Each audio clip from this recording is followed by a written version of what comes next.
వల్లేశ్వరం industrial colony LV Prasad Lalam Sridevi ఆధ్వర్యంలో Janasena TDP BJP పార్టీల నుండి భారీగా వైఎస్ఆర్సీపీలోకి చేరడం జరిగింది. ఈ కార్యక్రమంలో ముఖ్య అతిథులుగా జేసీఎస్ కన్వీనర్ తాటికొండ విష్ణుమూర్తి, నక్క రాజబాబు, తెల్లారి ప్రసాద్, జయప్రకాష్ పాల్గొని వచ్చిన కార్యకర్తలకి కండువా కప్పి పార్టీలోకి సాదరంగా ఆహ్వానించారు. ఈ సందర్భంగా వారు మాట్లాడుతూ వైఎస్ఆర్ పార్టీ మహిళలకు పెద్దపీట వేసిందని, పెన్షన్, అమ్మఒడి, విద్యా దీవెన, కాపు నేస్తం, ఆరోగ్యశ్రీ, డ్వాక్రా రుణమాఫీ, పెన్షన్ మహిళల్ని ఎంతగానో ఆకట్టుకున్నాయని వారు కొనియాడారు. ఎల్వి ప్రసాద్, లాలం శ్రీదేవి మాట్లాడుతూ వైఎస్ఆర్ పార్టీ అభివృద్ధి విధానాలు కానీ పేదవాడి ఆకలి తీర్చే పథకాలు నన్ను ఎంతగానో ఆకట్టుకున్నాయని, జగన్మోహన్ రెడ్డి విద్యార్థులకు విద్యా దీవెన, పేదలకు ఆరోగ్యశ్రీ పథకాలు, మహిళలకు డ్వాక్రా రుణమాఫీలు, వితంతు పెన్షన్లు, పాఠశాల నాడు నేడు కార్యక్రమం నన్ను ఎంతో ప్రేరేపించాయని అన్నారు. ఈ కార్యక్రమానికి మరో ముఖ్య ఉద్దేశం ఏంటంటే ఎల్వి ప్రసాద్ తూర్పుగోదావరి జిల్లా ఐటీ వింగ్ విభాగంలో జనరల్ సెక్రటరీగా నియమితులైన సందర్భంగా వైసీపీలోకి చేరిన వారు గన్నవరపు లక్ష్మి, ఏసమ్మ, గన్నవరపు సంధ్య, గంట లక్ష్మి, కొండమూర్తి ప్రసన్న, సత్యవతి, గంట పుష్ప, హైమవతి, గట్టి రాంబాబు, గంట బుజ్జిబాబు, ర్యాలీ కృష్ణ, షేక్ షబానీ తదితరులు పాల్గొన్నారు. ఈ కార్యక్రమం యొక్క ముఖ్య ఉద్దేశం మన దళిత నాయకులు, రాష్ట్ర ఎస్సీ, ఎస్టీ, బీసీ, మైనారిటీ సంఘాల యొక్క శ్రేయస్సు కోరుకుంటూ అహర్నిశలు శ్రమిస్తున్నటువంటి ఎల్వి ప్రసాద్ గారు ఎంతో దీక్షతో పట్టుదలతో కార్యక్రమం నా చేతుల మీదుగా జరగాలి అనేటువంటి పట్టుదలతో ఈ కార్యక్రమాన్ని ఇక్కడ ఏర్పాటు చేయడం జరిగింది. వారికి, వారి సతీమైనటువంటి శ్రీధర్ గారికి కూడా ఈ సందర్భంగా నేను శుభాకాంక్షలు, అభినందనలు తెలియజేస్తున్నాను. కారణం ఏంటంటే లాస్ట్ 2 పర్యాయాలు కూడా మన వైఎస్ఆర్ కాంగ్రెస్ పార్టీ అపజయం పాలైంది.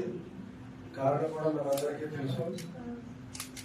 పార్టీలో తిరుగుతున్నటువంటి కార్యకర్తలే కాకుండా మిగతా పార్టీలో మన పార్టీ పట్ల ఆకర్షితులై ఒక అత్యంత స్థితిలో ఉన్నటువంటి కొంతమందిని తిరిగి మన పార్టీలో జాయిన్ చేసుకుంటే మన పార్టీ కార్యకర్తలే కాకుండా వారి తోడు తీసుకుంటే ఎట్టి పరిస్థితుల్లో కూడా మనం విజయం సాధిస్తాము అనేటువంటి ఒకే ఒక నినాదాలతో అన్ని కులాల వారితో కూడా సత్సంబంధాలతో ఉన్నటువంటి శ్రీదేవి గారు మొట్టమొదటిగా ఆవిడే మొదటి ప్రయత్నం, మొదటి అడుగు వేసి ఎంతమందిని ఇక్కడికి గ్యాదర్ చేసి మిగతా పార్టీలో ఉన్నటువంటి అందరినీ కూడా ఈ రోజున మన వైఎస్ఆర్ పార్టీలో జాయిన్ చేస్తున్నందుకు మొట్టమొదటిగా శ్రీదేవి గారికి, అలాగే అభినందనలు తెలియజేస్తున్నాను. అలాగే ఇప్పుడు మన రోడ్డు నియోజకవర్గానికి ఎంతో చక్కని అనుభవం కలిగిన డాక్టర్ రాజశేఖర్ రెడ్డి గారికి, దివంగత నేత డాక్టర్ రాజశేఖర్ రెడ్డి గారికి, అలాగే మన ముఖ్యమంత్రి వర్యులు శ్రీ జగన్మోహన్ రెడ్డి గారికి, అలాగే దివంగత నేత శ్రీ జక్కంపూడి రామ్మోహన్ రావు గారికి అత్యంత ప్రియ పాత్రులు, అభిమానులు అయినటువంటి మన మంత్రి వర్యులు శ్రీ చెల్లుబోయిన వేణుగోపాలకృష్ణ గారు సాక్షాత్తు మన రూరల్ నియోజకవర్గానికి కోఆర్డినేటర్ గా నియమించారు. వారు మన నియోజకవర్గానికి వచ్చి 2 నెలల కాలం. ఈ 2 నెలల కాలంలో 2,50,00,000 రూపాయలతో అభివృద్ధి కార్యక్రమాలు చేపట్టారు. అలాంటి నాయకులు మన రూరల్ నియోజకవర్గానికి రావడం మనకి ఎంతో ఆనందకరమైన విషయం. అలాంటి నాయకుడు 2 నెలల్లోనే ఇంతటి అభివృద్ధిని చేసి మన గ్రామంలోనే కాకుండా యావత్ నియోజకవర్గాన్ని అభివృద్ధి పదవులు నడిపించడానికి కృషి చేస్తున్నటువంటి అలాంటి నాయకుడిని మనం అఖండ మెజారిటీతో గెలిపించి వారిని తిరిగి జగనన్న మంత్రివర్గంలో మంత్రిగా చూడాలని అందరూ కూడా ఎంతో ఆశతో ఎదురు చూస్తూ వారికి అఖండ విజయం చేకూర్చడానికి ఇక్కడికి కొత్తగా జాయిన్ అవుతున్నటువంటి నాయకులకు, కార్యకర్తలకు, అలాగే ప్రస్తుతం ఉన్న మన అందరి నాయకులకు కూడా మీ అందరికీ కూడా తెలియజేసుకుంటూ నాకు ఇంత చక్కటి అవకాశం ఇచ్చిన ఎల్వి ప్రసాద్ గారికి, అలాగే శ్రీదేవి గారికి, గౌరవ పెద్దలు నాగేశ్వర గారి అందరికీ కూడా కృతజ్ఞతలు తెలియజేసుకుంటూ సెలవు తీసుకుంటాం. Thank you very much. మా యొక్క బీసీ నాయకురాలు అందరికీ అక్కా చెల్లెలు మార్గాని కుటుంబ వారసురాలు మాట్లాడవలసిందిగా కోరుతున్నాను. అందరికీ నమస్కారం అండి. నా పేరు సుశీల మార్గాని. నేను బీసీసీ స్టేట్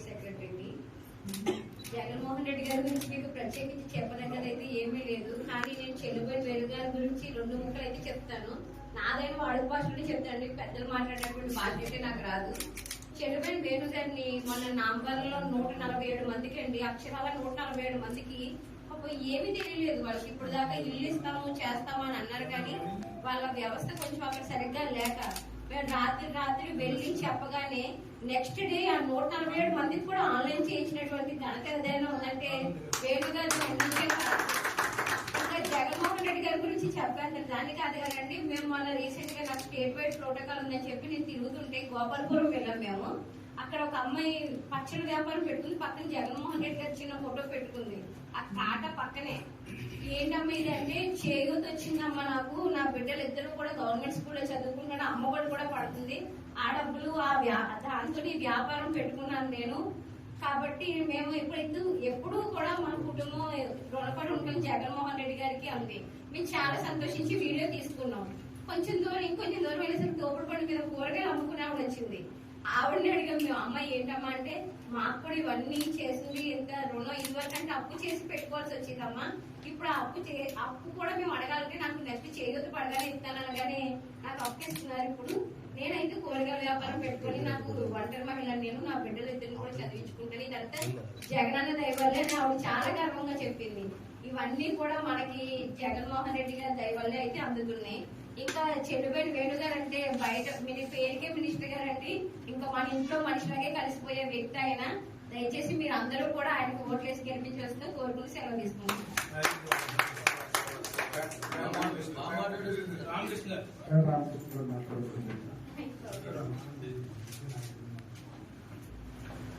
సభకి నమస్కారం. ఇక్కడికి వచ్చిన అందరూ కూడా నమస్కారం తెలియజేసుకుంటూ, ఇప్పుడు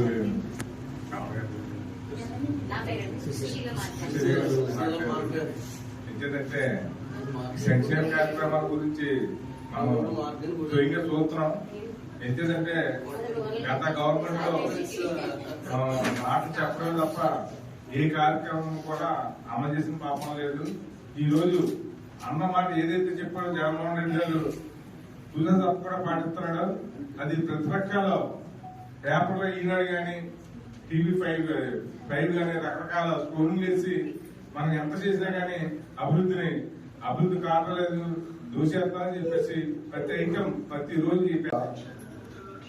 జగన్మోహన్ రెడ్డి గురించి చెప్పాలంటే ఈ రోజున జీవితంలో ఇప్పుడు భారతదేశ చరిత్రలో కూడా ఇంత అభివృద్ధి సంక్షేమ కార్యక్రమాలు చేసినటువంటి నాయకుడు లేదు. కానీ జగన్మోహన్ రెడ్డి చేసినటువంటి కార్యక్రమాన్ని 10% కూడా ఆయన పబ్లిసిటీ తీసుకోవట్లేదు. గత ప్రభుత్వాలు అయితే చేస్తున్నటువంటి అతి తక్కువ కార్యక్రమాన్ని ఆర్భాటంగా పబ్లిసిటీ కోసమే ఆ కార్యక్రమాన్ని, ఆ చేసినటువంటి అభివృద్ధి సంక్షేమ కార్యక్రమాన్ని ఆర్భాటంగా చూపించేవారు. దాని మీద వాళ్ళకి మీడియా కూడా ఆ విధంగా సపోర్ట్ చేశారు. కానీ ఈరోజు జగన్మోహన్ రెడ్డి చెప్పేది ఏంటంటే, మనం ప్రతి అభివృద్ధి సంక్షేమ కార్యక్రమాలు చిట్ట చివరన్నటువంటి ప్రతి పేదవాడికి అందిస్తే అదే మనం నిజంగా చేస్తున్నటువంటి సర్వీస్. అప్పుడే మనకి నిజంగా ప్రజల నుంచి నిజంగా గుర్తింపు వస్తుంది. అంతేగాని పేపర్లలో టీవీలలో మనం పదే చెయ్యింది చేస్తున్నట్టుగా నమ్మబడడానికి నాకు ఇష్టం ఉండదు అని చెప్పి ఆయన ప్రతి చిట్ట చివర ఉన్నటువంటి పేదవాడికి కూడా సంక్షేమ కార్యక్రమాలు అందాలనేటువంటి జయంతో మరి రాష్ట్ర పాలన చేస్తున్నారు. మరి నిజంగా చదువుకున్నటువంటి వ్యక్తులుగా మేము చూస్తే భారతదేశ చరిత్రలో కూడా ఇన్ని సంక్షేమ అభివృద్ధి కార్యక్రమాలు చేసినటువంటి నాయకుడు ఎవరు కూడా లేదు. చేతలు ఎక్కువ, చెప్పుకోవడం తక్కువ. ఈరోజు అభివృద్ధి లేదు అని చెప్పి అప్పుడు ప్రచారం చేయడం జరుగుతుంది. జగన్మోహన్ రెడ్డి ఏమి అభివృద్ధి కావాలి ఒకసారి ఆలోచించేయండి. జగన్మోహన్ రెడ్డి చేస్తున్నటువంటి పెట్టుబడి మానవ అభివృద్ధుల మీద పెట్టడం జరుగుతుంది. ఈరోజు ప్రతి కుటుంబం నుంచి కూడా ఒక ఉద్యోగస్తుడు ఉద్భవించేలా చేయాలి. ప్రతి కుటుంబం కూడా ఆర్థికంగా ఆదుకోబడాలంటే ప్రతి కుటుంబం నుంచి కూడా ఒక ఉద్యోగస్తుడు తయారైతే ఆ కుటుంబానికి ఆర్థిక ఇబ్బందులు ఉండకూడదు ఆలోచన చేసినటువంటి గొప్ప వ్యక్తి జగన్మోహన్ రెడ్డి గారు. అందువల్ల చదివించడానికి ఆర్థిక ఇబ్బందులు ఎదురవుతున్నాయి. ప్రతి పేదవాడికి కూడా డబ్బున్న వాడికే చదువు ఎందుతుంది అనేటువంటి, చదువు చెందుతుంది అనేటువంటి ఆలోచనతో, చదువు కొనుక్కుంటున్నాడు అనేటువంటి ఆలోచనతో జగన్మోహన్ రెడ్డి ప్రతి పేదవాడికి కూడా చదువు అందాలి, ఆ చదువు ద్వారా ఆర్థికంగా అభివృద్ధి చెందించాలి, ప్రతి కుటుంబాన్ని కూడా ఉద్యోగస్తులు కూడా తీర్చిదిద్దాలని చెప్పి ప్రతి గ్రామంలో ఉన్నటువంటి స్కూల్ని కూడా కార్పొరేట్ స్కూల్ని నీటిగా తయారు చేసి ఈ రోజున ఇంగ్లీష్ మీడియం కూడా ప్రతి స్కూల్లో కూడా అందించడం జరుగుతుంది. ఇంకేం కావాలి? రేపు ఈ కుటుంబం నుంచి ఉన్నటువంటి ప్రతి కుటుంబం నుంచి ఉన్నటువంటి వ్యక్తి ఒక ఉద్యోగం సంపాదించి అదే మానవాభివృద్ధి. నిస్వార్థం లేనటువంటి నాయకుడు జగన్మోహన్ రెడ్డి. ఓటు చేసేటువంటి వ్యక్తికే అభివృద్ధి చేసేటువంటి గత నాయకులు ఉంటే ఓటు కాదు, భారతదేశం నిర్మాణం కోసం, మా రాష్ట్ర నిర్మాణం కోసం, రాష్ట్ర భవిష్యత్తు కోసం మంచి నాయకులు తయారవ్వాలంటే ఉత్తమమైనటువంటి పొరుగుగా తీర్చిదిద్దాలంటే ప్రతి కుటుంబం కూడా చదువు ఉండాలనేటువంటి ఆలోచనతో ప్రతి కుటుంబాన్ని కూడా చదివించడానికి ఓటు హక్కు లేనటువంటి పిల్లల మీద పెట్టుబడి పెడుతున్నట్టు ఒకసారి ఆలోచించేయండి. ఎంత దార్శనిక వాదం ఒకసారి మనకు అర్థమవుతుంది. ఈరోజు గతంలో ప్రభుత్వ స్కూల్కి వెళ్ళాలంటే భయపడేటువంటి వాతావరణాన్ని నుండి ఈరోజు స్కూల్కి, ప్రభుత్వ స్కూల్కి వెళ్తాను, అక్కడే చదువుకుంటాను అని చెప్పేటువంటి పరిస్థితికి తీసుకురావడం జరిగింది. అంతేకాదు గత ప్రభుత్వంలో ఇప్పుడు భారతదేశ స్వతంత్రం వచ్చినప్పటి నుంచి కూడా మన రాష్ట్రానికి కేవలం 11 మెడికల్ కాలేజీలు మాత్రమే ఉంది. ఈరోజు ఆ 11 మెడికల్ కాలేజీని కాకుండా 17 మెడికల్ కాలేజీని ఎగస్ట్రాగా తీసుకురావడం చాలా గౌరవకారణమైన. ఆ 11 కాలేజీలో మనం ఇంకా అదృష్టం ఏంటంటే మన రాజ్యం నుంచి కూడా మెడికల్ కాలేజీ తీసుకొచ్చాడు. ఒకసారి ఆలోచించి ఈ మార్పు వల్ల మీ అందరికీ తెలుసు, గతంలో వైఎస్ రాజశేఖర రెడ్డి ముందు ఏదైనా ఒక ఊరు వెళ్ళామంటే ఇంజనీర్ ఉన్నారా అని అడిగితే ఇంజనీర్ మా మున్సిపల్ గారు అబ్బాయి ఇంజనీరు, మా ఊరు ప్రెసిడెంట్ గారు అబ్బాయి ఇంజనీర్ అని చెప్పుకునేవారు గర్వంగా.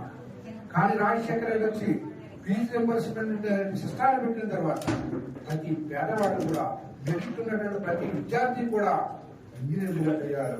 ఈ రోజు ఏ పరిస్థితి ఉందంటే ఏదైనా ఊళ్ళో ఇంజనీర్ గారు ఉన్నారా అంటే ఏ ఇంజనీర్ గారు కావాలమ్మా అని అడుగుతున్నారు. అంటే గతంలో ఇంజనీరింగ్ అడ్రస్ అడిగితే ఊరికి ఒకడో 4-5 ఊరికి ఒకడో 2 ఉండేవారు. కానీ ఈ రోజు ప్రతి వీధిలో ఇంజనీర్లు ఉన్నారు. బీటెక్ చేసినటువంటి ఇంజనీర్లు ప్రతి వీధిలో ఉన్నారు. మరి రాజశేఖర రెడ్డి యొక్క ముందు చూపుకొని ఎలా తయారయ్యారంటే ఇంకొక అడుగు ముందుకేసి జగన్మోహన్ రెడ్డి ప్రతి కుటుంబాన్ని కూడా, ప్రతి ఊరి నుంచి కూడా కనీసం ఒక డాక్టర్ తయారవుతారనే ఆలోచనతో చాలా ప్రతి స్కూల్, ప్రతి జిల్లాకి కూడా ఒక మెడికల్ కాలేజీ తీసుకురావడం జరిగింది.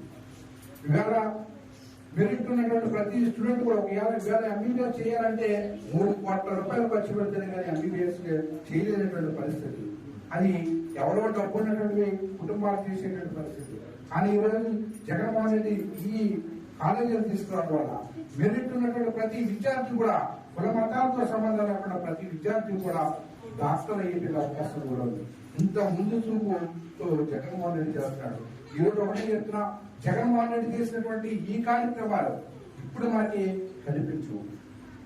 ఆయన చేసినటువంటి ఈ ఫ్రూట్స్, ఈ ఉన్నటువంటి విత్తనాలు ఫ్రూట్స్ గా మారాలి. ఒక చెట్టుగా బయలుదేరి ఒక చెట్టుగా ఉంది. ఇప్పుడు ఆ చెట్టు రేపు ఫలాలు తీయాలంటే ఒక్కసారి అధికారం వస్తే మనకి జగన్మోహన్ రెడ్డి అనేటువంటి ఆ యొక్క అమృత వృక్షాన్ని నుండి, ఆ కల్పవృక్షం నుంచి మనకి అమృత ఫలాలు ఉద్భవిస్తాయి. అవి ఉద్భవించాలంటే ఇప్పుడు ప్రతిపక్ష రూపంలో జగన్మోహన్ రెడ్డి గారిని అనేటువంటి ఆ వృక్షాన్ని, ఆ యొక్క మొక్కని పాడు చేయాలనేటువంటి ఆలోచనతో ఇటు మోడీతో సహా చంద్రబాబు నాయుడు గారు, మోడీ గారు, ఇటు పవన్ కళ్యాణ్ గారు, ఈ పవన్ కళ్యాణ్ కూడా ఆ వృక్షాన్ని, ఆ యొక్క మొక్కని పాడు చేసి తూర్పుగోదావరి జిల్లా ఐటీ వింగ్ జనరల్ సెక్రటరీగా నియమితులైన ఎల్వి ప్రసాద్ గారికి శుభాకాంక్షలు తెలియజేస్తున్నాం. ముఖ్యంగా ఈ సందర్భంగా వైఎస్ఆర్సీపీ ముఖ్య నాయకులు అందరూ కూడా ఎల్వి ప్రసాద్ గారి ఇంటికి వీచేయడం, ఈ కార్యక్రమంలో అనేక మందిని ఇతర పార్టీల నుంచి వైఎస్ఆర్ పార్టీలోకి కండువాలతో ఆహ్వానించడానికి ఈ కార్యక్రమాన్ని చేపట్టిన ఎల్వి ప్రసాద్ గారికి ముఖ్యంగా ధన్యవాదాలు తెలియజేసుకుంటాం. అలాగే ఈ కార్యక్రమానికి అధ్యక్షత వహించవలసిందిగా ప్రొఫెసర్ నాగేశ్వరరావు గారికి ఇస్తున్నాం.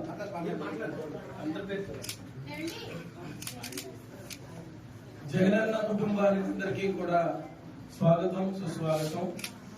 జననేత, జనగణం, జనం యొక్క గళమే జగన్ గారి యొక్క గొంతు.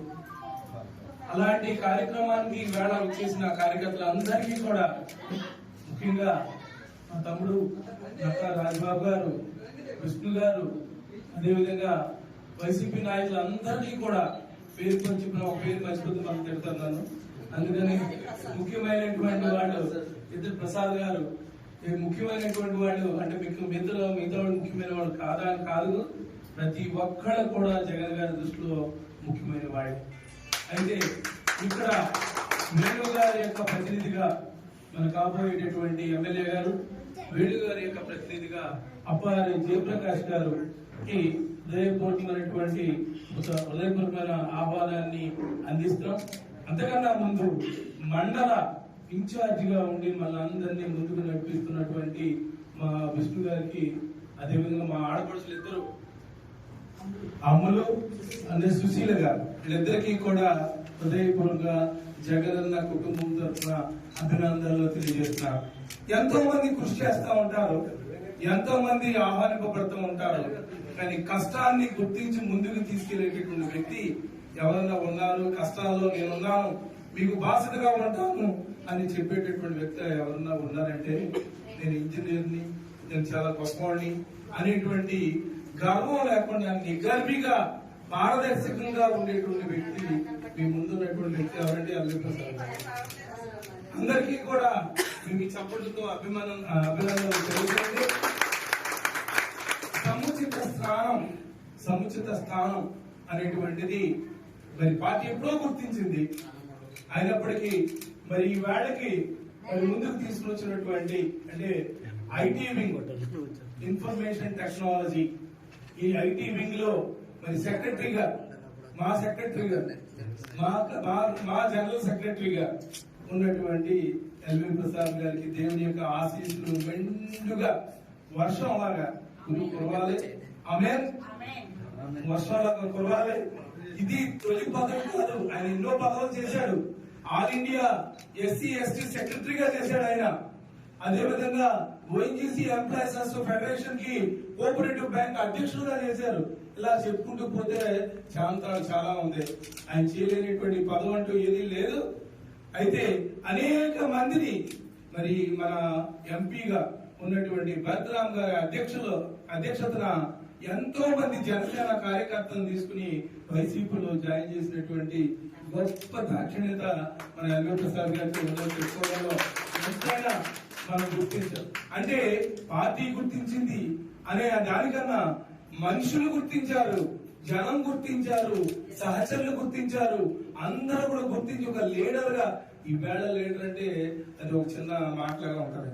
ఆయన ఎప్పుడో 30 సంవత్సరాల క్రితం లీడర్. కారణం శివాజీ గారు వాళ్ళ ఇంట్లో నిరాహార దీక్ష చేసినప్పుడు ఆయనకి చాలా థ్రెట్ ఎదురైంది. పోలీసు నుండి కానీ ఇంకోటి నుండి కానీ చాలా థ్రెట్ అయినప్పటికీ స్ట్రాంగ్ గా నిలబడేటువంటి వ్యక్తి ఎవరన్నా ఉన్నారంటే ఆయనే ఎల్వి. ఇల్లంతా పాడైపోయింది, ఇల్లంతా పాడు చేసేసారు, కుటుంబ సభ్యుల మీద అందరూ కేసు పెట్టారు. అయినప్పటికీ కూడా అసలు ఏమి చదవనటువంటి వ్యక్తిగా నిలబడ్డారంటే అది ఎవడుకుంటుంది? ఒక అక్క రాజబాబు గారు కానీ ఒక ఎల్వి ప్రసాద్ గారు ఉంటుంది. ఎందుకంటే లీడర్ గా ఉన్న వాళ్ళకి మాత్రమే ఆ గుండె ధైర్యం ఉంటది. ఆ గుండె ధైర్యాన్ని చూపించి ముందుకి ఇవాళకి కూడా నడిపిస్తున్న వ్యక్తి మా ఎల్వి ప్రసాద్ గారు. దాంట్లో ముఖ్యంగా ఈవేళ 10 మంది 5 మంది జాయిన్ చేద్దాం అన్నారు. ఇటే బాబా 5 ఏంటి 10 ఏంటి అని అనుకుంటే కాసేపు మళ్ళా ఫోన్ చేసి 15 అన్నాడు, మళ్ళా ఫోన్ చేసి 20 మంది అన్నారు. ఇప్పుడేమో 25 దాటిపోయింది. ఇప్పుడు కండువలు మరి ఎక్కడ తీసుకురావాలో ఏంటో మరి మా విష్ణు గారు చూసుకోవాలి ఆ విషయాన్ని. అయితే ఇక్కడ ఏంటంటే వరుస క్రమంగా ఆ చేరికలు జరుగుతూ ఉన్నాయి.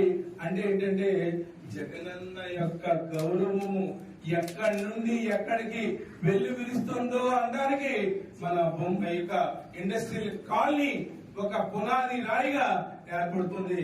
భార్య భర్తలు ఇద్దరు కూడా, మా ఎల్వి ప్రసాద్ గారు, మా అమ్మాయి ఇద్దరు కూడా ముందుకు రావాలి. మరి ఈ కార్యక్రమాన్ని ఇంత ఘనంగా నిర్వహించి ఇంత మందిని క్రోడీకరించినటువంటి వ్యక్తిగా మా బుజ్జమ్మ శ్రీదేవి. ఐటీ వింగ్ అంటే ఆవిడకి యాప్ట్. రాజబాబు గారు, విష్ణు గారు, ప్రసాద్ గారు, మా ఎల్వి ప్రసాద్ మేము అలా నిలబడతాం అంతే. ఐటీ వింగ్ టెక్నాలజీని ఉపయోగించడంలో మా శ్రీదేవి అమ్మ చాలా అందరూ చెప్పడంతో అభినందించారు. ఒక ఫోటో, ఒక మీటింగ్ ఫోటో కానీ, లేకుంటే ఒక మీటింగ్ యొక్క విశేషాన్ని కానీ ప్రజలకు అందరికీ అందించాలంటే అది వాట్సాప్ కావచ్చు, లేకుంటే ఏ మీడియా అయినప్పటికీ డిజిటల్ మీడియాలో అందించింది అని అంటే శ్రీదేవికి, నువ్వు ఆ మాట్లాడుతూ ఉంటే నాకు అందుపోతుంది, ఆ మాట కూడా వినాలి. శ్రీదేవికి హృదయపూర్వకమైనటువంటి ధన్యవాదాలు తెలియజేస్తున్నారు. మరి ముఖ్యంగా ఏంటంటే ఎల్వి